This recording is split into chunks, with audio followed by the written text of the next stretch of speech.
So if you're with me this far and think that this might be a good idea, the next question is, how would we get something like this done?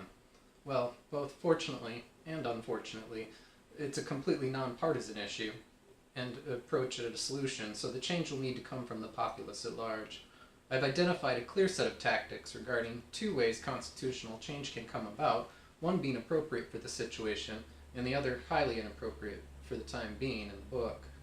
I call out the need to become single-issue voters and define a clear mechanism by which to track the stance of all politicians running for public office at the federal and state levels on whether they will support the adoption and ratification of the Take the House Amendment. Finally, I give some further thoughts on what I think needs to be in place within the institution of the Congress itself to promote an atmosphere of integrity, namely an honor code. Additionally, I outline my thoughts on the educational deficiencies that are present in an educational system that is not fully committed to educating the people with the intention of expecting them to participate in the legislature. And I'd like to end with my final remarks from the book. In closing, I want to remind you that this work represents the product of all life has taught me across the various disciplines to which I've been exposed. It's the product of reflecting on why, even when stuck doing work that appears to have no meaning. It reflects a faithful concern over matters I was told not to worry about, matters I was told would never change, and matters no one else is addressing. The beauty of this country is that if one of us does the homework for the class, we all get to reap the rewards. It is the spirit behind the concept of the patent system. The difficulty lies in getting the class to first realize that someone has actually attempted to do the homework assignment, and then getting them to review the work and any competing answers in order to judge whether it is the answer on which the class as a whole should be graded. I've done what I felt led to do, and although I'm convinced that what I've laid out in the preceding pages is the most correct answer our generation can give to the problems it faces, it ultimately lies to you to be the judge of my intentions and the soundness of my logic. I would point out that in the solution I've offered, I have nothing to gain beyond the prospects of enrichment that would be common to us all. I've identified no new specter that haunts humanity, and contrary to lifting up any one personality, party, or institution as our savior, I clearly point out, has been done repeatedly throughout human history, the issues of continual division resulting in a societal confusion and dysfunction that allow large portions of the population to be unprotected from the actions of their fellow citizens and foreign corporate interests. My solution is nothing more than declaring that we must all take ownership of our government as the communal vehicle by which we secure our rights as individuals and establish the rule of law that determines our national societal character. Then we should recognize that we must, as a first critical priority, ensure that we are educating the full citizenry to take ownership of this institution. I see this as an evolution that has been a long time coming throughout human history. It speaks to the consistent success all classes of our society have had in proving their place as equals in it, forcing those of us currently in power to open our eyes and increase our limited view a little more than we had in the past. No one who is well enjoys the task of standing before history to do the work of resolving where we are at now, figuring out how we got there, and attempting to define and engineer a path forward. In fact, I've heard similar words recently expressed that some don't believe it is necessary at this point in time. Obviously, I disagree.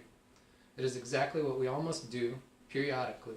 The call for education that prepares citizenry to be capable of the critical work of historical analysis and proper social engineering of solutions was made decades ago, as I previously pointed out in the book.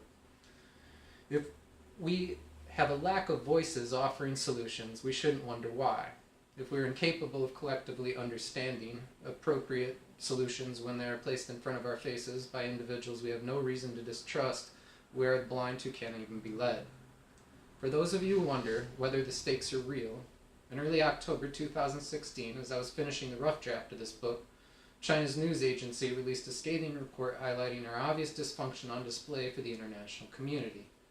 They openly point out that our system of government would be an unacceptable solution for the rest of the world, and they openly mock our democratic system and the quality of our leaders.